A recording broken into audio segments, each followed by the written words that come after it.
नमस्कार दोस्तों, स्वागत है आपका हमारे चैनल टेल्स बाय यशु पर। यहाँ पर आपको मिलेंगी रोचक और सस्पेंसफुल कहानियाँ। अगर आपको यहाँ पर हमारी कहानियाँ पसंद आती हैं तो कृपया करके आप हमारी वीडियोस को लाइक करें, इसको अपने दोस्तों को साथ शेयर करें और साथ के साथ अपना कमेंट करना ना भूलें। अगर आप इस चैनल पर नए हैं तो कृपया करके इसे सब्सक्राइब भी करें। आपका ज़्यादा समय न लेते हुए चलो आज की कहानी को शुरू करते हैं। पिछले एपिसोड में हमने सुना था कि राजीव गुलेरिया अपने कमरे की खिड़की की साइड खड़ा था। वह 30 साल पहले क्या हुआ था, उन्हीं सब बातों को सोच सोच कर राजीव गुलेरिया बहुत ही परेशान था। 30 साल पहले वो अपने उन्हीं मीठी खट्टी यादों में था जब अंजलि ने पहली बार राजीव गुलेरिया से बात की थी। हमेशा की ही तरह राजीव गुलेरिया कॉलेज में अंजलि के आने का हमेशा से पहले से ही वेट करता था कि तभी उस दिन भी वो अंजलि का ही वेट कर रहा था। तभी करण गुलेरिया की आवाज उसे पीछे से सुनाई देती है। करण कह रहा था कि मत कर ट्राई, तू इतने दिन से तो उसे पटाने की कोशिश कर रहा है, लेकिन वो है कि वो तो तुझे भाव भी नहीं देती। अरे वो तुझे इग्नोर कर देती है। अब तू चल मेरे साथ, मुझे कुछ काम है तुझसे। और फिर करण गुलेरिया राजीव का हाथ पकड़कर उसे वहां से लेकर चले जाते हैं। यहाँ अंजलि भी अपने कॉलेज के गेट पर खड़ी हुई थी। वो वहां पर स्वाति मल्होत्रा का वेट कर रही थी कि तभी एक लड़का वहां पर अंजलि के पास आया और फिर वो अंजलि को वहां पर खड़ा हुआ देखता है। तो अब वो कहता है कि क्या आज रात तुम फ्री हो तो तुम मेरे साथ चल सकती हो। वो लड़का वहां पर अंजलि को अपने साथ रात बिताने के लिए ऑफर करता है और कहता है और तुम चिंता मत करो, मैं तुम्हें कभी भी डिसअपॉइंट नहीं करूंगा। You know what I mean. ये कहते हुए ही वो अंजलि को एक अजीब सी निगाहों से देख रहा था। यहाँ उस लड़के की बात को सुनकर अंजलि ने अपनी आंखें एकदम से बंद कर ली थी, क्योंकि वो लड़का अपनी बेशर्मी पर उतरा हुआ था और अंजलि उसकी बातों को ही सुनकर अंजलि को अपने आप में ही घिन आ रही थी। और फिर वो उस लड़के को अब एक कसकर वहां पर थप्पड़ मार देती है, जिससे वो लड़का अब एकदम से जमीन पर गिर गया था, क्योंकि उस लड़के ने भी ये नहीं सोचा था कि अंजलि उसे जोर से थप्पड़ मार देगी, और वो भी सबके सामने। और फिर उस लड़के ने देखा कि कॉलेज के सारे ही लड़के और लड़कियां अब उसे ही देख रहे हैं। अब उसे वहां पर नीचे गिरे हुए काफी एम्बेरसमेंट फील होती है। वो अपने आप को काफी एम्बेरसिंग फील करता है। अब वो जल्दी से अपनी जगह पर खड़ा हुआ और फिर वो एकदम से अंजलि पर अपना हाथ उठाने ही वाला था कि किसी ने सामने से आकर उसके सीने पर एक जोर से लात मारी, जिससे वो कॉलेज के अंदर जाकर गिरा, क्योंकि उस आदमी ने लात उसके सीने पर इतनी जोर से मारी थी कि वो लड़का वहां पर खड़ा भी नहीं हुआ। जब वो उस लड़के ने खुद को मारने वाले को देखा तो वो स्वाति मल्होत्रा थी, क्योंकि उसे जितनी जोर से वो लात लगी थी उसका प्रेशर एक आदमी के बल के जैसा था, लेकिन वो वहां पर स्वाति मल्होत्रा थी। इससे पहले कि वो कुछ समझ जाता, स्वाति ने उसे एक और पंच मारा, जिससे उसका मुंह सूज गया। स्वाति ने अब उस लड़के को सीधे सीधे ही वार्निंग दे दी थी कि वो उसकी दोस्त से दूर रहे, नहीं तो उसका हाल क्या होगा वो फिर उसका अंजाम खुद ही सोच ले। ये कहते हुए ही अब स्वाति मल्होत्रा ने अंजलि का हाथ पकड़ा और फिर वो दोनों ही अपनी अपनी क्लास की तरफ जाने लगी। यहाँ वो बाहर गिरा हुआ लड़के ने अब अपने चारों तरफ देखा तो सब अब उसके ऊपर हंसने लगे थे, क्योंकि एक तो उसे पहले ही एक थप्पड़ लग गया था और दूसरा जब वो उस थप्पड़ का बदला लेने लगा तो उसकी ही फ्रेंड ने, अंजलि की ही फ्रेंड ने उसको इतनी जोर से मारा था कि अब उससे उसकी आंखें नीचे झुकी हुई थी। वो बस वहां पर पड़ा हुआ खुद के ऊपर शर्मिंदगी महसूस कर रहा था। उसको सबको उसके ऊपर हंसता हुआ देखकर अब उस लड़के को अंजलि और स्वाति दोनों से ही नफरत हो गई थी कि तभी उसकी नजर कैंटीन में बैठी हुई एक लड़की पर गई, जो गुस्से में उसे ही देख रहा था। एक लड़के पर गई जो उसे ही गुस्से में देख रहा था, और फिर वो लड़का जो कि अंजलि का बड़ा भाई मिस्टर पीयूष रायचंद था, अपनी जगह से खड़ा हुआ और फिर वो उसके सामने आया और उस लड़के को मारने लगा। पीयूष ने उसे कहा कि अगर दोबारा ये हरकत की ना तो फिर मैं तेरी कंप्लेंट कर दूंगा। ये कहते हुए ही अब पीयूष रायचंद ने भी एक पंच उस लड़के को मार दिया था। उस लड़के ने अंजलि से जो भी बातें की थी वो पीयूष के एक फ्रेंड ने सुन ली थी, और उसने उन बातों को सुनकर सीधे ही अंजलि के भाई को भी बता दिया था। पीयूष रायचंद भी इससे पहले कोई भी एक्शन लेता उससे पहले ही स्वाति अब उस लड़के को मार चुकी थी।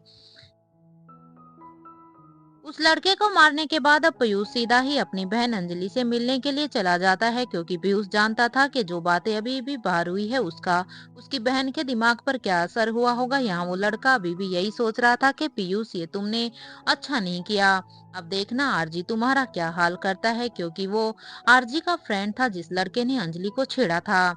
ये कहते हुए ही वो लड़का अभी राजीव गुलेरिया को पूरे ही कैंपस में ढूंढने लगता है, क्योंकि आज का दिन इस लड़के के लिए बहुत ही गंदा गया था। पहले तो उस लड़के को अंजलि ने मारा, फिर स्वाति ने और फिर पीयूष रायचंद ने। अब उसे उसकी बेइज्जती का बदला तो लेना ही था। अब उस लड़के ने देखा कि राजीव गुलेरिया अपने भाई करण के साथ हैं। वो लड़का अब जल्दी से राजीव गुलेरिया के पास गया और फिर वो राजीव से कहने लगा कि भाई मुझे आपसे कुछ जरूरी बात करनी है। जैसे ही उस लड़के की बात को आरजी ने सुना तो उसने कहा कि बताओ क्या बात है। आरजी की बात को सुनकर उस लड़के ने कहा कि आरजी हमारे ग्रुप में एक बात हुई थी कि हम कभी भी एक दूसरे पर हाथ नहीं उठाएंगे ताकि ग्रुप में यूनिटी बनी रहे, लेकिन आज पीयूष रायचंद ने ये रूल तोड़ दिया है। पीयूष ने मुझ पर हाथ उठाया है और हाथ उठाकर अब उसने हमारी इस यूनिटी के रूल को तोड़ दिया है। जैसे ही राजीव गुलेरिया ने ये सुना तो उसने अपना फोन निकाला और फिर जल्दी से पीयूष रायचंद को फोन लगा दिया। कुछ देर बाद जब पीयूष ने फोन उठाया तो राजीव ने कहा कि सीधे ही फर्स्ट फ्लोर पर आ जाओ, मुझे तुमसे कुछ बात करनी है। राजीव गुलेरिया की ये बात सुनकर अब पीयूष ने कहा मैं अभी अपनी बहन के साथ हूँ, मैं अभी नहीं आ रहा हूँ। ये कहते हुए ही पीयूष ने अपना फोन अपनी पॉकेट में रख दिया, बिना ये ध्यान दिए कि फोन कट भी हुआ है या नहीं। इससे पहले कि राजीव गुलेरिया अपने फोन को कट करता उसने फोन पर अंजलि के रोने की आवाज सुनी। तो वो अब ध्यान से दूसरी तरफ की बातें सुनने लगा, क्योंकि अंजलि की आवाज को सुनकर अब राजीव का भी मन हो रहा था कि आखिर अंजलि क्यों रो रही है। वह उसके रोने के रीजन को जानना चाहता था, क्योंकि अंजलि तो राजीव गुलेरिया को कोई भी भाव नहीं देती थी, इसलिए वो ऐसे ही अंजलि क्यों रो रही थी उसके रीजन को पता कर सकता है। यहाँ पीयूष अब अंजलि को बोल रहा था कि ऐसी बातों पर ध्यान मत दिया करो अंजलि, ऐसे लोग होते ही सिर्फ इसीलिए हैं, सिर्फ वो लोगों को परेशान करना ही जानते हैं, क्योंकि उन्हें बस लोगों को परेशान करना ही आता है। देखो, स्वाति ने पहले ही उसे अच्छा खासा सबक सिखा दिया था और तुम दोनों के आने के बाद मैंने भी उसे मारा है, ये जानते हुए कि मैंने अपने ग्रुप के एक रूल को तोड़ा है। बट इट्स ओके, मेरी बहन मेरी फर्स्ट प्रायोरिटी है। ये कहते हुए ही अब पीयूष रायचंद अब अपना हाथ अंजलि के सिर पर रख देता है और फिर वो स्वाति से भी कहता है कि स्वाति अगर तुम्हारा अभी फ्री लेक्चर हो तो क्या तुम इसके साथ ही रहोगी, क्योंकि मुझे लग रहा है कि आज अंजलि को तुम्हारे साथ की कुछ ज्यादा जरूरत है।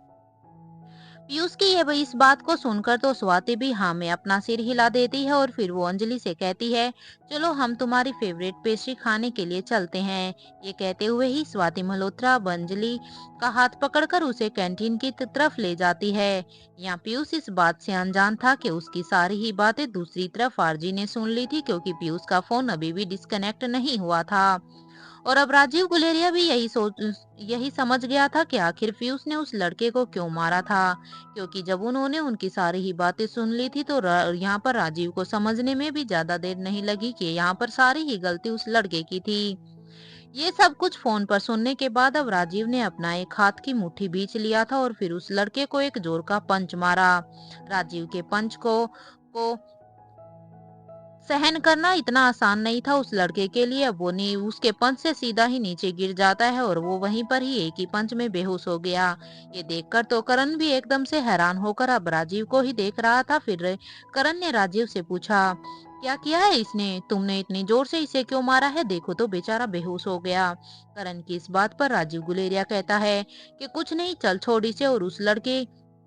और इस लड़के को वहीं पर ही गिरा हुआ छोड़कर दोनों ही भाई आगे निकल जाते हैं। या करण ये तो समझ गया था कि इस मैटर में वो लड़की भी इन्वॉल्व होगी जिसे उसका भाई पसंद करता है, वरना राजीव अपने ही बनाए हुए रूल को भला कैसे तोड़ सकता था। यहाँ अब तक उस लड़के के को ढूंढते हुए उसके ही दोस्त वहां पर आ गए थे, तो उन्होंने देखा कि उनका दोस्त यहाँ पर पहले से ही फर्श पर नीचे गिरा हुआ है, जो कि अभी भी बेहोश है। उस लड़के के दोस्त ने उसे जल्दी से ही कॉलेज में बने हुए मेडिकल रूम में लेकर उसे चले जाते हैं, क्योंकि वो अभी भी बेहोश था और वहां पर उसे छोड़कर बाहर आ गए। क्योंकि अब वहां पर मेडिकल रूम में जो वहां पर कॉलेज के कुछ डॉक्टर थे वो अब उसका ट्रीटमेंट करने लगे थे। और फिर उनके बड़े भाई को फोन करते हैं और उन्होंने उस लड़के के बड़े भाई को फोन करके कॉलेज में जो भी कुछ हुआ कि कैसे उसका भाई हमें वहां पर बेहोश मिला है उसकी सारी ही अपडेट दे देते हैं। जिससे अब उस लड़के के बड़े भाई ने ये सुना तो उसने कहा कि देखो उसका ख्याल रखना, मैं अभी के अभी वहां पर आता हूँ। ये कहते हुए ही अब उसका बड़ा भाई भी फोन कट कर देता है। यहाँ पर वो सभी अब उस लड़के के रूम में आ जाते हैं। अब तक उस लड़के को भी होश आ जाता है और फिर यहाँ पर उसका भाई भी, तब तक उस लड़के को होश आता है, उसका भाई भी पहुंच जाता है। अब वो अपने छोटे भाई से पूछता है कि किसने किया है ये हाल, तुम्हें इतनी बुरी तरह से किसने मारा है। अब वो लड़का जवाब देता है कि उस लड़के की दोस्त ने मारा। अब वो लड़का उसे सारी बातें बताता है और कहता है उस लड़की की दोस्त ने मुझे मारा, वो तो मुझे में आता है। उसके भाई ने मुझे मारा ये भी मैं समझ गया, लेकिन मुझे राजीव गुलेरिया ने क्यों मारा है ये तो मुझे अभी भी समझ में नहीं आता। क्योंकि राजीव गुलेरिया ने खुद एक रूल बनाया और उसको खुद ही तोड़ दिया, और वो भी मुझे भी बिना कुछ बताए, बिना मेरी गलती बताए इतनी जोर से मुझे मारा, ये मुझे अभी तक समझ नहीं आया। मुझे अपनी बेइज्जती का बदला लेना है, उन दोनों लड़कियों से भी लेना है और उन लड़के से भी लेना है। ये कहते हुए ही वो लड़का अब अपने दोस्तों से कहता है कि चलो सब उन लड़कियों को अच्छा खासा सबक सिखाएंगे। ये कहते हुए ही वो अपनी जगह से उठकर खड़ा हुआ और फिर अपने दोस्तों से कहता है कि अपने और भी दोस्त लोगों को बुला लो, मैं इसी कॉलेज के कैंपस में ही हूँ। अब वो दोनों ही लड़कियों से अपना बदला लूंगा। ये कहते हुए ही वो मेडिकल रूम से बाहर बाहर जाने लगा। उसके दोस्त भी अब अपने फोन निकाल कर अपने अपने बाकी के दोस्तों को इन्फॉर्म कर देते हैं और वे उन्हें वहीं पर ही कैंपस में बुला लेते हैं। और फिर वो वहां से बाहर निकल गए। यहाँ उसे लड़के के बड़ा भाई सब कुछ चुपचाप ही देखकर यही सोच रहा था कि कहीं उसके भाई ने राजीव गुलेरिया की बंदी को तो नहीं छेड़ दिया, वरना क्या वजह होगी कि आखिर राजीव गुलेरिया अपने ही बनाए हुए रूल को तोड़ दे। क्योंकि राजीव गुलेरिया इस कॉलेज में उस समय पर बहुत ही फेमस था, हर कोई राजीव गुलेरिया के बारे में अच्छे से जानता था। एक तो वो गुलेरिया फैमिली से बिलोंग करता था और ऊपर से राजीव गुलेरिया का ओरा ही कुछ ऐसा था कि सभी उसके ओरे के सामने उससे लड़ने से पहले एक बार सोचते थे। अभी उस लड़के का भाई अपने ही ख्यालों से बाहर आते हुए अब वो अपने भाई के पीछे पीछे चलने लगता है। अब तक वो सभी मेन कैंपस ग्राउंड में आ गए थे कि तभी उनकी नजर बाहर से आती हुई अंजलि पर गई। तो एक लड़का जल्दी से जाकर अब अंजलि का रास्ता रोककर खड़ा हो गया था, क्योंकि ये सब यहाँ पर इन दोनों ही लड़कियों को परेशान करने के लिए और उन्हें सबक सिखाने के लिए आए थे। इसलिए उस लड़के के कहे अनुसार उसका एक दोस्त अंजलि का रास्ता रोक देता है और फिर उसने अपने सारे ही दोस्तों को अपने पास बुला लिया। और वो सभी भी अब अंजलि के पास ही एक सर्कल बनाकर खड़े हो जाते हैं। उन्होंने एक सर्कल में अंजलि को कैद कर लिया था। यहाँ अपनी क्लास को पूरा कर कर स्वाति भी बाहर की तरफ ही आने लगी थी कि तभी उसने देखा कि कुछ लड़के अंजलि को घेर कर खड़े हैं और अंजलि बेचारी उन लड़कों के बीच में सहमी हुई खड़ी हुई है। ये देखकर तो स्वाति ने अपने हाथों में ली हुई बुक्स को साइड में रखकर टेबल पर ही रखा और फिर जल्दी से अंजलि के पास आ गई। क्योंकि आज सुबह सुबह जो इंसिडेंट हुआ था वो अभी तक स्वाति को भी याद था, जिससे वहां पर खड़े हुए सभी का ही ध्यान अब एकदम से स्वाति पर गया। अब सब एक साथ ही स्वाति पर अटैक करने लगे थे। स्वाति भी उन सबका जवाब दे रही थी, क्योंकि स्वाति मार्शल आर्ट की एक अच्छी खासी प्लेयर थी। उसने मार्शल आर्ट को बहुत ही अच्छी तरह से सीखा हुआ था। ये सारी ही चीजें फर्स्ट फ्लोर पर खड़े हुए राजीव गुलेरिया और करण गुलेरिया दोनों ही देख रहे थे। इससे पहले कि राजीव कोई भी एक्शन लेता, उसने देखा कि स्वाति वहां पर आ गई थी। यहाँ स्वाति को इस तरह की फाइट करता हुआ देखकर तो राजीव के फेस पर भी एक इम्प्रेसिव लुक आ गया था। लेकिन जब राजीव ने देखा कि एक लड़का अंजलि के हाथ को पकड़कर उसके दुपट्टे को पकड़ा हुआ है, तो ये देखकर तो राजीव ने फर्स्ट फ्लोर से ही जंप कर दिया और स्वाति के साथ इस फाइट में आ गया। और कुछ ही देर में दोनों ने मिलकर उन लड़कों को मार गिराया। और फिर राजीव ने उस लड़के को पकड़ा जिसकी वजह से ये सब शुरू हुआ था। क्योंकि उस लड़के को वहां पर मौजूद देखकर अब राजीव गुलेरिया समझ गया था कि हो ना हो यहाँ पर इस लड़के ने ही बदला लेने के लिए इतने सारे अपने दोस्तों को बुलाया है। अब राजीव ने उस लड़के के मुंह पर एक पंच मारा और फिर कहा, तुझे पता नहीं है तूने किसे परेशान किया है। मुझे लगा था कि तुम्हें एक पंच लगने के बाद शायद तुम समझ गए होगे, लेकिन नहीं, तुम नहीं समझ पाए। तुझे पहले तो मैंने छोड़ दिया था लेकिन तूने फिर ये हरकत की है। ये बोलते हुए राजीव ने उसे फिर से एक पंच मार दिया। अब तक करण गुलेरिया भी वहां पर नीचे स्टेयरकेस से आ गए थे। अब वो अंजलि के पास जाकर खड़े हो गए। करण ने अंजलि से कहा, जस्ट रिलैक्स, इट्स ओके। ये होता रहता है यहाँ पर। अभी तक स्वाति ने भी सबको वहीं पर मार गिरा दिया था। तभी वो देखती है कि जिसने उसकी मदद की वो कोई और नहीं बल्कि राजीव गुलेरिया है। राजीव भी अब अपने राजीव भी अब उसे ही मार रहा था। अब तक स्वाति ने भी उस लड़के के सीने पर एक लात मारी और फिर वो कहने लगी कि तुझे सुबह ही समझाया था लेकिन तुम माने नहीं। तो ठीक है, अब ऊपर जाने के लिए भी तुम एकदम से तैयार हो जाओ। इससे पहले स्वाति और राजीव अपना अटैक उस लड़के पर करते, उस लड़के का बड़ा भाई एकदम से वहां पर आप बीच में आ गया। उन दोनों को रोकते हुए अब उसका बड़ा भाई कहता है कि फाइट करने का इतना ही शौक है तो फाइटर से लड़ो ना। ये ऐसे कॉलेज के गोइंग स्टूडेंट से लड़कर तुम दोनों को खुद को क्या ही समझते हो, और इस कॉलेज को तुम क्या दिखाना चाहते हो कि क्या तुम इस कॉलेज में डॉन बने हुए हो? अगर इतना ही भरोसा है खुद पर तो रिंग में उतरो। बोलो क्या आज रात की रेसलिंग मैच में मुझे और मेरे दो साथियों को हरा सकते हो? सामने वाले की बात को सुनकर तो सब अब वहां पर एकदम से हैरान हो गए थे, क्योंकि उस लड़के के बड़े भाई ने तो यहाँ पर सारा ही पासा पलट दिया था। उस लड़के के भाई ने अब अंजलि की तरफ अपनी एक उंगली दिखाते हुए कहा कि देखो, ये लड़की मेरे भाई को पसंद है। जैसे ही अंजलि ने ये सुना तो वो करण के पीछे चली गई। ये सब सुनने के बाद तो राजीव ने अपने दोनों हाथों की मुट्ठियों को भींच लिया था, क्योंकि यहाँ पर उस लड़के के बड़े भाई ने अपनी लिमिट क्रॉस कर दी थी। क्योंकि अंजलि जब उस लड़के को जानते ही नहीं तो वो उसकी पसंद कैसे हो सकती है? इससे पहले कि राजीव सामने वाले से फाइट करता, स्वाति ने कहा, ठीक है, मुझे तुम्हारा चैलेंज मंजूर है, लेकिन याद रहे अगर मैं जीत गई तो तुम्हारा ये भाई और उसके ये लफंडर दोस्त इस कॉलेज से चले जाएंगे। मुझे ये इस कॉलेज में पूरे सेशन में ही नहीं दिखने चाहिए। बोलो, मंजूर है तो बताओ। स्वाति की कंडीशन को सुनकर तो सामने वाले ने उसे एक इम्प्रेसिव लुक दिया और कहा, ठीक है, तो मिलते हैं आज रात 10 बजे रिंग में। ये कहते हुए ही वो लड़का अब अपने भाई को वहां से उठाता है और फिर उसे लेकर वहां से जाने लगता है। यहाँ राजीव स्वाति से कहता है कि क्या तुम्हारा दिमाग खराब हो गया है स्वाति? उसके चैलेंज को एक्सेप्ट करने की क्या जरूरत थी तुम्हें? अरे तुम्हें आइडिया भी है वहां पर कैसे कैसे फाइटर होंगे? और दूसरी बात, कहाँ से तुम दो लोगों को साथ कहाँ से अब तुम अकेली और तुम दो लोगों के साथ अब अपनी टीम कैसे बनाओगी? क्योंकि वहां पे वो सीधे सीधे कह के गया है कि उस रिंग में वो और उसके दो दोस्त लड़ेंगे और तुम तो यहाँ पर अकेली हो। राजीव के इस सवाल पर अब स्वाति उसे ही देख रही थी। स्वाति की नजरों को पढ़कर अब राजीव ने कहा, मैं इस फाइट में तुम्हारा साथ नहीं दूंगा। राजीव की ये बात सुनकर तो स्वाति ने कहा, तो अभी थोड़ी ही देर पहले मेरे बिना बुलाए मेरा साथ देने के लिए तुम यहाँ पर क्यों आ गए थे? क्या तब मैं तुम्हें वहां से बुला कर लाई थी? देखो राजीव, अब बात मेरी फ्रेंड की सेल्फ रिस्पेक्ट की है। तुम इस फाइट में मेरा साथ दो। और एक और बात, सिर्फ तुम ही नहीं, हमारी टीम के लिए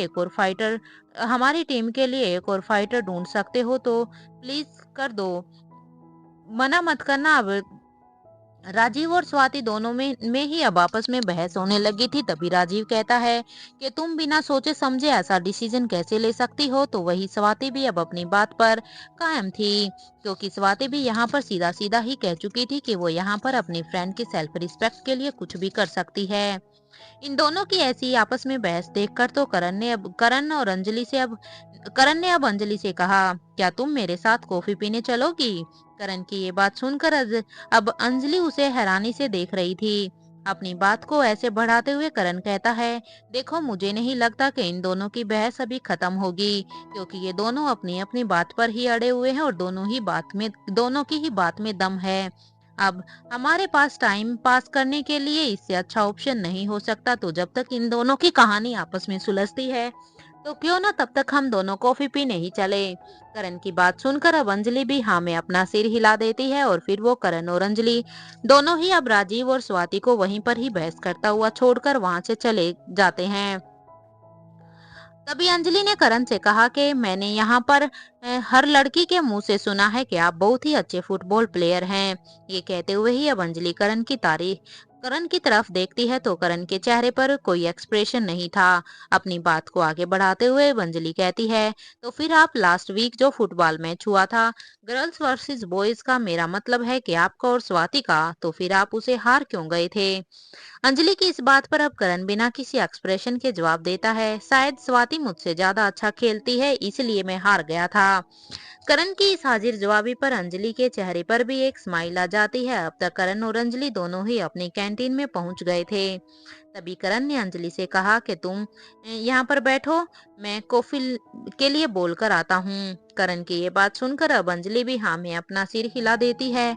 वहाँ करण भी एक आदमी को 4 कप कॉफी के लिए बोलकर यहाँ अंजलि के पास आकर बैठ जाता है और फिर वो अंजलि के सामने वाली चेयर पर बैठ जाता है। यहाँ पर अंजलि करण से कहती है, आपने 4 कप कॉफी का ऑर्डर क्यों दिया है? हम तो यहाँ पर 2 हैं। आपको क्या लगता है कि उनकी बहस खत्म हो जाएगी या फिर ये कॉफी ही ठंडी हो जाएगी? अंजलि की इस बात पर तो करण भी अपनी हंसी को रोक नहीं पाए थे, क्योंकि आखिर अंजलि कह भी तो सही रही थी, क्योंकि उन दोनों की आपस में बहस तो खत्म होने वाली नहीं थी और करण तो यहाँ पर 4 कप कॉफी के लिए बोलकर आ गए थे। एक तरफ जहाँ पर करण और अंजलि एक दूसरे से बात कर रहे थे, तो वहीं दूसरी तरफ राजीव स्वाति से कहता है कि ठीक है, मेरी माँ तुम जीती और मैं हार गया। अब खुश राजीव की ये बात सुनकर अब स्वाति कहती है कि अगर पहले ही मान जाते तो हमारा इतना टाइम वेस्ट नहीं होता। और एक बात, तीसरे मेंबर का क्या करोगे? स्वाति के कि इस बात पर अब राजीव कहता है कि ये बात तुमने चैलेंज एक्सेप्ट करते वक्त क्यों नहीं सोची थी? एनीवे, वो थर्ड मेंबर कोई और नहीं, मेरा छोटा भाई करण होगा। राजीव की बात को सुनकर अब स्वाति कहती है कि क्या वो लड़ सकता है? स्वाति की इस सवाल पर अब राजीव कहता है कि खुद फाइटिंग रिंग में देख लेना कि वो लड़ सकता है या नहीं। ये कहते हुए ही राजीव अब अपने पीछे देखता है तो करण वहां पर नहीं था और ना ही वहां पर अंजलि थी, क्योंकि जब राजीव गुलेरिया और स्वाति मल्होत्रा दोनों ही आपस में बहस कर रहे थे तो उन दोनों को आभास ही नहीं था कि अंजलि और करण तो वहां से कब के जा चुके थे। ये देखकर तो राजीव अब स्वाति की तरफ देखकर कहता है कि ये दोनों अब कहाँ गए। जब स्वाति ने देखा तो वहां पर अंजलि भी नहीं थी। तभी राजीव ने अपने पॉकेट से अपना फोन निकाला और फिर करण का नंबर डायल किया। थोड़ी ही देर बाद जब करण ने दूसरी तरफ से फोन को उठाया तो राजीव की बात को सुने बिना ही करण ने राजीव से कहा कि कैंटीन में आ जाओ, हम दोनों वहीं पर ही हैं। ये कहते हुए ही अब करण ने अपना फोन को कट कर दिया। इस वक्त राजीव को करण के ऊपर काफी गुस्सा आ रहा था, क्योंकि यहाँ तो वो अंजलि के लिए ही स्वाति और करण दोनों ही लड़ रहे थे और ये दोनों हैं कि वो उन दोनों को यहाँ पर छोड़कर कॉफी पीने के लिए चले गए। लेकिन अपने गुस्से को दबाते हुए राजीव ने स्वाति से कहा कि वो दोनों कैंटीन में हैं। राजीव की बात को सुनकर अब स्वाति ने भी टेबल से अपनी बुक्स ली और फिर वो राजीव के साथ कैंटीन की तरफ चलने लगी। कुछ ही देर बाद वो दोनों भी कैंटीन के पास पहुंच गए थे तो वो दोनों देखते हैं कि करण और अंजलि दोनों ही एक साथ कॉफी पी रहे थे। तभी राजीव की नजर अंजलि के बगल वाली खाली चेयर पर गई। इस वक्त राजीव को देखकर ऐसा लग रहा था कि मानो आज उसे कितनी बड़ी खुशी मिल गई हो, क्योंकि आज वो अंजलि के बगल में जो बैठने वाला था। लेकिन तभी उसे एहसास होता है कि उसके बगल में खड़ी स्वाति जल्दी से जाकर अंजलि के बगल में बैठ गई और फिर तीनों ही राजीव को ही देख रहे थे। सबको अपनी तरफ ऐसे देखता हुआ देखकर राजीव भी अब जल्दी से आकर करण के बगल में बैठ जाता है और फिर वो चारों ही कॉफी पीने लगते हैं। यहाँ राजीव यही सोचता है कि वो आखिर किस तरह से अंजलि के साथ अपनी बात को बढ़ाए, क्योंकि अंजलि के ऊपर उसका बहुत ही अट्रैक्शन था। कुछ सोचकर ही राजीव कहता है कि अंजलि तुम्हारे मार्शल आर्ट सीख ले अंजलि अब तुम्हें भी मार्शल आर्ट सीख लेना चाहिए। देखो अपनी फ्रेंड को, वो कितनी अच्छी तरह से फाइट कर लेती है। I mean you are able to protect yourself. Rajiv की बात को सुनकर अब अंजलि जवाब देती है कि मुझे फाइटिंग पसंद नहीं है, मैं फाइटिंग से दूर ही रहना पसंद करती हूँ, इसलिए मैंने आज तक नहीं सीखा है। अंजलि की बात को सुनकर तो मानो राजीव को एक शौक लगा, तो वही करण अपनी हंसी को कंट्रोल कर रहा था, क्योंकि करण जानता था कि उसके भाई को रेसलिंग कितना पसंद है। जबकि अंजलि की बात पर अब स्वाति जवाब देती है कि इससे इससे जरूरत नहीं है, मैं हूं ना इसको प्रोटेक्ट करने के लिए। इसके बाद अब उस टेबल पर एक लंबी खामोशी थी कि तभी एक लड़की वहां पर राजीव के पास आई। उसके हाथों में ऑर्चिड्स के फ्लावर थे जो कि राजीव की पसंद के थे। उस लड़की ने उन फ्लावर को राजीव को देते हुए कहा कि this is for you RG, I hope you like it. ये कहते हुए ही वो वहां से चली जाती है और उस लड़की की इस हरकत पर राजीव खुद ही कंफ्यूज था। क्योंकि वो लड़की इतनी सडनली आई थी कि राजीव को भी समझ में नहीं आया और वो जल्दी से राजीव के हाथों में उन फूलों को पकड़ाकर चली भी गई।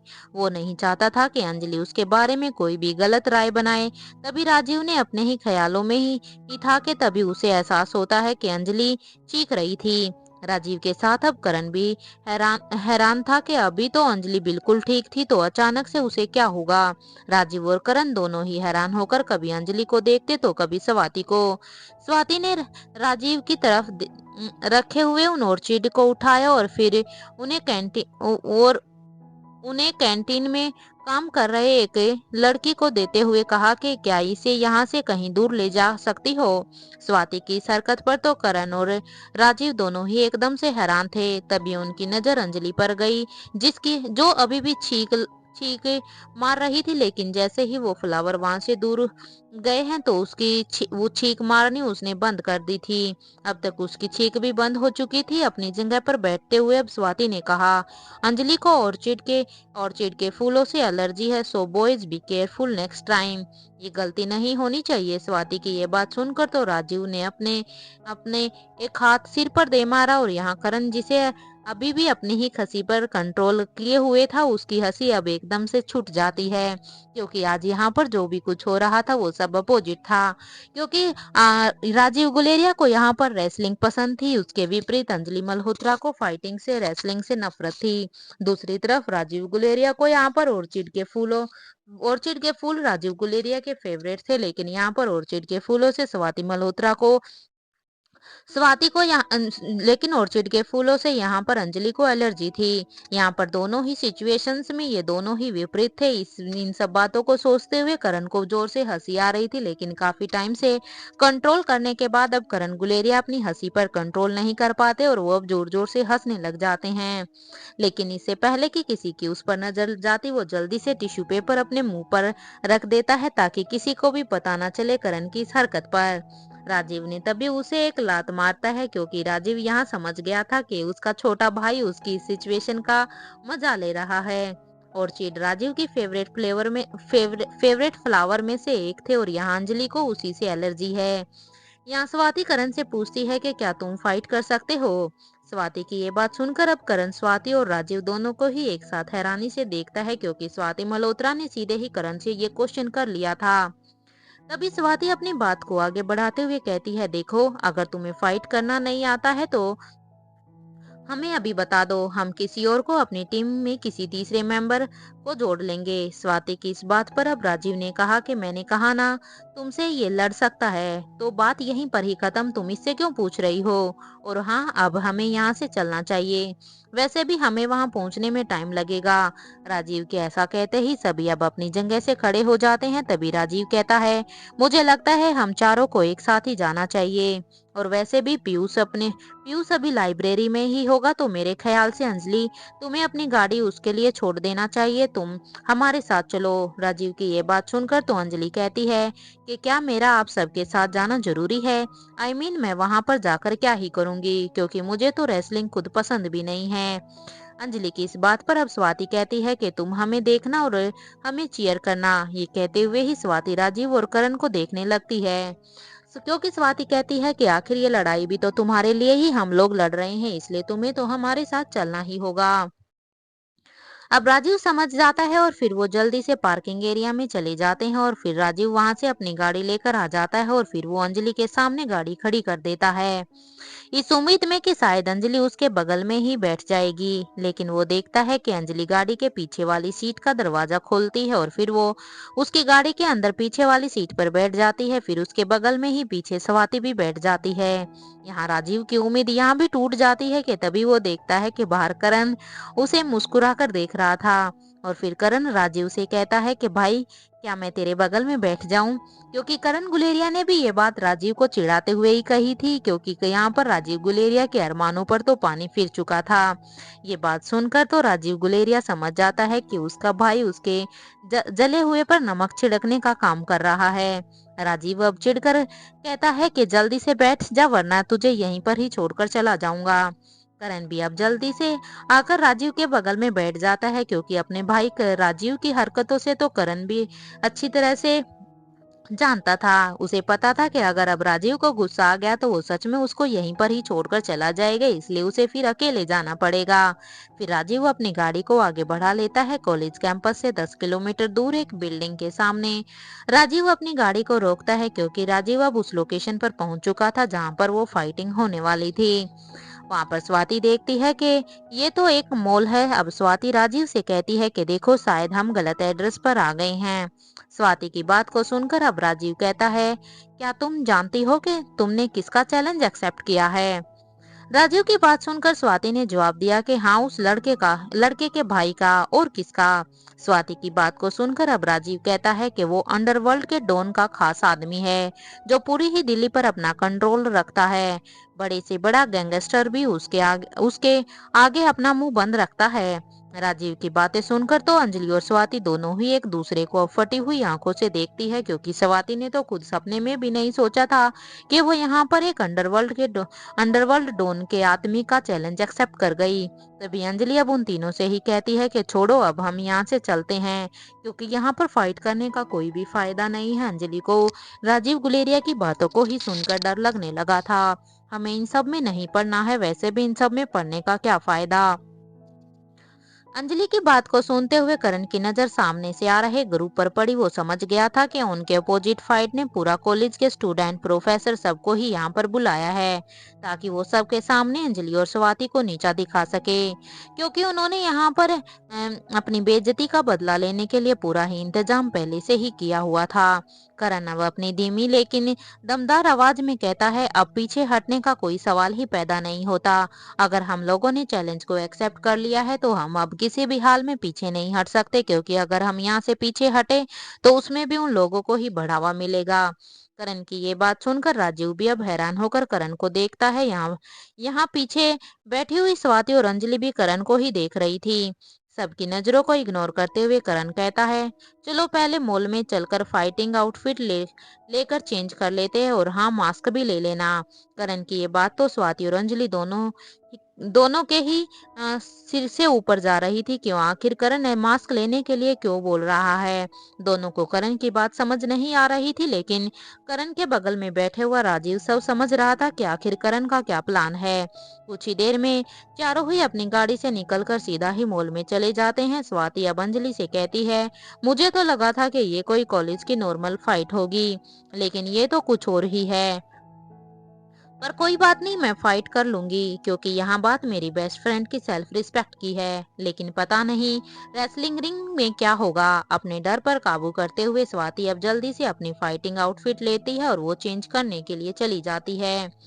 कुछ देर में करण, राजीव और स्वाति तीनों ही अपनी फाइटिंग आउटफिट के साथ रेडी होकर आ जाते हैं। यहाँ मास्क सेक्शन के पास अंजलि तीनों का ही वेट कर रही थी कि तभी वो देखती है कि तीनों ही उसके पास आ जाते हैं और जल्दी से तीनों ने ही अपना अपना मास्क सिलेक्ट किया और फिर उसे पहन लिया। स्वाति कहती है, चले हम। स्वाति की बात सुनकर अब राजीव कहता है कि एक मिनट। राजीव मास्क सेक्शन से एक मास्क लेकर आता है और फिर वो अंजलि को भी मास्क पहनाने लगता है। इस वक्त राजीव अंजलि की काफी करीब आ गया था। अंजलि के परफ्यूम की महक राजीव को मदहोश कर रही थी कि तभी अंजलि ने अपना एक हाथ राजीव के हाथ पर रखा। अंजलि के स्पर्श से ही मानो राजीव किसी और ही दुनिया में चला गया था। तभी उसे अंजलि की आवाज आती है, मैं फाइट नहीं करने वाली हूँ, मुझे इसकी कोई भी जरूरत नहीं है, मुझे ये मास्क क्यों पहना रहे हो राजीव? अंजलि की बात को सुनकर अब राजीव कहता है, फॉर अ सेफ्टी रीजन तुम्हें इसे पहनना ही होगा। अब चलें हम नीचे, बेसमेंट में हम फाइट स्टार्ट हो ही गई होगी, हमें उसके लिए नीचे बेसमेंट में जाना होगा। राजीव की बात को सुनते ही अब स्वाति कहती है, तुम्हें मरने की जल्दी है क्या? देखो ये सब तो प्रोफेशनल फाइटर होंगे और हम तो बस। स्वाति ने अभी बस इतना ही कहा था कि राजीव ने उसे बीच में ही उसकी बात को काटते हुए कहा, ये बात तुम्हें अब समझ में आ रही है? अरे जब मैं तुम्हें समझा रहा था तब भी तुम्हें ये बात समझ में नहीं आ रही थी। जब मैं बोल रहा था तब तो तुम अपनी ही बातों पर अड़ी हुई थी। तुम्हें मेरी बात उस समय पर गलत लग रही थी। अब ये सब छोड़ो और चलो यहाँ से। राजीव की बात को सुनकर स्वाति कहती है, चलो जल्दी ही। चारों नीचे ही अब बने हुए बेसमेंट में चले जाते हैं और वो देखते हैं कि बेसमेंट में तो पूरा अंधेरा था। तभी करण ने उस दरवाजे को खोला जहां पर लोग शोर मचाकर फाइटर्स को चीयर्स कर रहे थे। अब तक चारों ही अंदर आ गए थे कि तभी स्वाति की नजर उस आदमी पर गई जिसने स्वाति को चैलेंज किया हुआ था। राजीव अब अंजलि से कहता है कि तुम जाओ, जाकर ऑडियंस के बीच में जाकर बैठ जाओ। राजीव की बात को समझते हुए अंजलि भी ऑडियंस के बीच में जाकर बैठ जाती है कि अंजलि देखती है कि वो लड़का जिसने स्वाति को चैलेंज दिया था वो अब स्वाति की तरफ ही जा रहा था। यहाँ जब स्वाति की नजर उस इंसान पर गई तो अब तक वो तीनों के ही पास आ गया था। उस लड़के ने अब स्वाति को देखकर पहचान पहचान नहीं पाया था कि मास्क की वजह से, लेकिन फिर भी वो अब स्वाति के पास आकर उसे पहचानने की कोशिश करता है और कहता है, क्या तुम वही हो जिसे मैंने चैलेंज दिया था? उस लड़के के सवाल पर स्वाति हाँ में अपना सिर हिला देती है। वो लड़का स्वाति से कहता है कि एक बार मेरे फाइटर को देख लो और फिर अपनी टीम को देख लो। मास्क पहने हुए करण गुलेरिया और राजीव गुलेरिया को वो लड़का नहीं पहचान पाया था, इसलिए वो स्वाति और उसकी टीम का मजाक उड़ा रहा था। यहाँ तक कि खुद स्वाति भी अभी तक यही बात नहीं जानती थी कि जिन दो लोगों के साथ वो टीम बना रही थी वो दो लड़के रेसलिंग फाइट में बेस्ट हैं भी या नहीं। अब जाकर राजीव को करण की पूरी ही प्लानिंग समझ आ गई थी कि वो लड़का अपनी बकवास करने के लिए क्या क्या कह रहा था। इधर दूसरी तरफ अंजलि बैठी हुई बस यही सोच रही थी कि आखिर यहाँ पर इस फाइट में क्या होगा, क्योंकि जैसे कि राजीव ने बताया है कि ये लड़के का भाई किसी अंडरवर्ल्ड डॉन का आदमी है, तो इसलिए अब अंजलि को भी यहाँ पर बैठे बैठे डर लग रहा था। हालांकि वो यहाँ पर इन तीनों की बातों को सुनकर आ गई थी, लेकिन अंजलि को तो फाइट करना तो दूर हो, उसको देखने से ही डर लगता था। अंजलि बस यहाँ पर उन तीनों की ही सलामती की दुआएं मांग रही थी। कुछ देर बकवास करने के बाद वो लड़का भी वहां से चला जाता है और अब वो तीनों ही के पास एक प्लस पॉइंट ये था कि वो उन तीनों की फाइट अभी थोड़ी देर बाद शुरू होने वाली थी। उससे पहले वो वहां पर जो फाइट चल रही थी उसको बड़े ही ध्यान से देख रहे थे। अब तीनों ही वो हो रही फाइट को देखने लग जाते हैं और कुछ ही देर तक फाइट देखने के बाद राजीव और करण दोनों ने ही ये बच्चे से ऑब्जर्व कर लिया था कि उन्हें किस फाइटर से लड़ना है, और फिर राजीव ने बड़ी ही चालाकी से सबसे ताकतवर फाइटर को रिंग में उतारने का चैलेंज दे दिया और फिर दूसरे से करण लड़ने के लिए तैयार हो गया। स्वाति ने देखा कि उनके पास तो बस वो तीसरा फाइटर ही है। जल्दी से अब तीनों ने ही रिंग में उतर जाते हैं और इन तीनों को देखकर अब उनके अपोजिट में जो फाइटर थे वो हंसने लगते हैं और फिर कहने लगे कि इतने डबल पतले लोगों को तो हम कुछ सेकंड में ही हरा देंगे। जैसे ही अपोजिट टीम के एक फाइटर ने राजीव पर अटैक किया तो राजीव ने अभी अच्छा डिफेंस करते हुए उसके अटैक को रोक दिया था। यहाँ करण दूसरे फाइटर पर लगातार उसके शरीर के एक जगह पर ही वार कर रहा था ताकि वो जल्दी से उसके एक ही शरीर पर मार मार कर उसे वहीं पर ही गिरा सके। करण के इस अटैक से उस आदमी की अटैकिंग एबिलिटी धीरे धीरे कम होती जा रही थी, क्योंकि करण जहां पर उसकी बॉडी में एक ही जगह पर वार कर रहे थे तो उसे कुछ समय तक तो उसे वहां पर कोई दर्द फील नहीं हुआ, लेकिन बार बार वहां पर वार करने की वजह से अब उसकी एबिलिटी थोड़ी सी कम हो गई थी। तो वहीं स्वाति ने एक लास्ट उस तीसरे फाइटर के सीने पर लात मारी कि उसकी लात का इम्पैक्ट इतना ज्यादा था कि वो सीधा ही अब स्वाति की लात से जमीन पर गिर गया। फिर स्वाति ने उसे एक पंच भी मारा और फिर उसे उस फाइटर के हाथ पर उसने अपने पाँव के एक अंगूठे से प्रेस करने लगी। स्वाति ने अपनी बॉडी का पूरा ही वेट ही अपने अंगूठे पर ही लगा दिया था, जिससे कि वो फाइटर वहां पर चीखने चिल्लाने लगा। क्योंकि स्वाति खुद एक साइंस की अच्छी खासी स्टूडेंट थी, इसलिए स्वाति को खुद पता था कि उसे कौन सी नस पर वार करना है और कौन सी पर नहीं। तो वहीं अब तक राजीव ने भी अभी अपने तरीके से अटैक शुरू कर दिया था। अब राजीव ने अपोजिट फाइटर की को पूरी ताकत के अपने अपोजिट फाइटर की पूरी ही ताकत को फाइट करके खत्म कर दिया था। ये राजीव की ही फाइटिंग टेक्निक रहती है कि पहले अपने अपोजिट फाइटर को अटैक करने दो, जब वो अटैक करते करते थक जाए तो राजीव अब अपने अटैक से ही उसे गिरा देगा। तीनों ने यहाँ पर अपनी अपनी टेक्निक को बखूबी निभाया था। राजीव यहाँ पर अपनी टेक्निक को पहले उसे थका थका कर हराना चाहता था, जबकि करण गुलेरिया की टेक्निक यही थी कि वो एक ही जगह पर वार करेगा, जबकि स्वाति गुलेरिया तो स्वाति मल्होत्रा तो हर एक स्किल्स को अच्छे से जानती थी, क्योंकि एक साइंस की स्टूडेंट होने की वजह से, इसलिए वो अब उसी नब्ज पर काम कर रही थी। राजीव ने इस बार भी यही किया। राजीव ने अपनी सारी ही बॉडी की ताकत को अपने एक मुक्के में भर दिया और फिर उसने वो मुक्का अपने सामने वाले के सिर पर जोर से दे मारा। उसके मुक्के का इम्पैक्ट इतना ज्यादा था कि वो फाइटर सीधा ही जमीन पर गिर गया था। यहाँ करण ने भी एक लात अब उस फाइटर को अपनी पूरी बॉडी की स्ट्रेंथ लगाकर जोर से मार दी, जिससे अब वो लड़खड़ाने लगा था, क्योंकि बार बार एक ही जगह पर वार होने की वजह से अब वो कमजोर होता जा रहा था। अब तक तीनों ही अपोजिट फाइटर नीचे जमीन पर गिर चुके थे। तीनों ने ही स्वाति मल्होत्रा, करण गुलेरिया और राजीव गुलेरिया तीनों ने ही फाइट को बड़ी बखूबी ही किया था, क्योंकि जो वहां पर उन्हें फाइटिंग स्टार्ट होने से पहले जो टाइम मिला था उसमें उन्होंने बखूबी ही सारी ही टेक्निक्स को अच्छे से देख लिया था कि ये जिन लोगों से उनकी फाइट होने वाली थी वो ऐसी कौन कौन सी टेक्निक का यूज कर रहे हैं, जिसका वह अच्छे से ऑब्जर्व करने के बाद अब यहाँ पर स्वाति की टीम को विनर बताया गया था।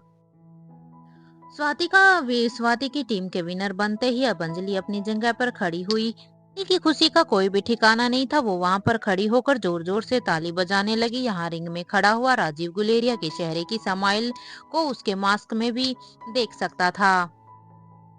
यहाँ रिंग में खड़ी स्वाति सिर्फ करण को ही देख रही थी। वो हैरान थी क्योंकि क्योंकि उसने आज पहली बार करण को इस तरह से फाइट करते हुए देखा था। जब स्वाति राजीव से बात कर रही थी फाइट में आने से पहले भी, तब भी स्वाति के मन में यही डर था कि पता नहीं करण जिसे राजीव यहाँ पर फाइटिंग में लाने की बात कर रहा है वो अच्छे से फाइट कर भी पाएगा या नहीं, क्योंकि ये फाइट तो वैसे भी अंडरवर्ल्ड के लोगों के साथ थी। स्वाति यही सोच रही थी कि करण के अटैकिंग इतनी एक्यूरेट कैसे हो सकती है।